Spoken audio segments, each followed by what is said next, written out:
is what I'm about. I think you might be the right person. Assalamualaikum warahmatullahi wabarakatuh.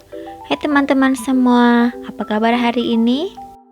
Di pembelajaran kali ini, kita akan belajar tentang sumber daya alam. Apa itu sumber daya alam? Ya, sumber daya alam disebut juga kekayaan alam. Sumber daya alam adalah segala sesuatu yang berasal dari alam. Sumber daya alam digunakan oleh manusia untuk memenuhi kebutuhan hidup dan kesejahteraan. Sumber daya alam dibedakan menjadi dua. Yang pertama, sumber daya alam yang dapat diperbaharui. Sumber daya alam yang dapat diperbaharui adalah sumber daya alam yang memiliki sifat dapat pulih kembali. Sumber daya alam yang dapat diperbaharui adalah sumber daya alam yang dapat dibudidayakan atau dikembangbiakan. Contohnya, air, hewan, dan tumbuhan. Kemudian yang kedua, sumber daya alam yang tidak dapat diperbaharui, yaitu sumber daya alam yang akan habis apabila digunakan terus-menerus. Dibutuhkan waktu yang sangat lama agar sumber daya alam itu terbentuk kembali. Contohnya, minyak bumi, gas alam, batu bara, emas, perak, besi, dan lain-lain.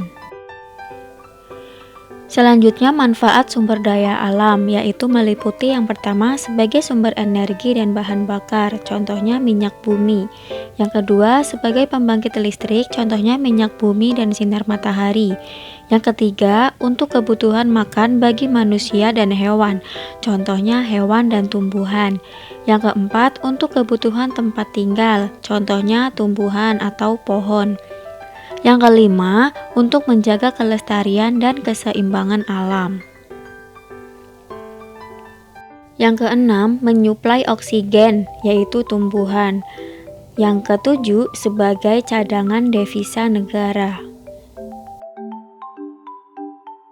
Selanjutnya, macam-macam sumber daya alam yang dapat diperbarui. Contohnya yaitu yang pertama adalah matahari. Jadi, sinar matahari merupakan jenis sumber daya alam yang dapat diperbaharui, bahkan dapat dimanfaatkan secara terus-menerus.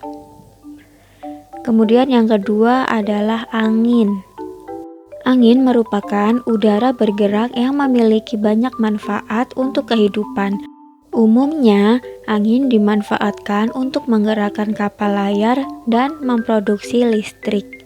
Nomor 3 yaitu air. Sumber daya alam ini memiliki peran yang sangat penting, tidak hanya bagi manusia, tetapi juga makhluk hidup lainnya, seperti hewan dan juga tumbuhan.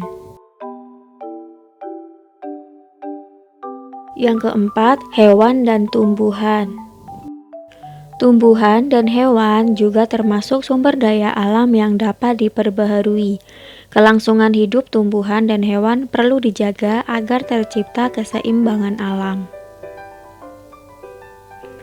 Macam-macam sumber daya alam yang tidak dapat diperbaharui. Yang pertama, gas alam. Yang kedua yaitu minyak bumi. Yang keempat, batu bara. Yang kelima, timah. Dan yang terakhir adalah emas. Ya, demikian yang dapat saya sampaikan. Kurang dan lebihnya mohon maaf. Wabillahi taufiq wal hidayah. Wassalamualaikum warahmatullahi wabarakatuh.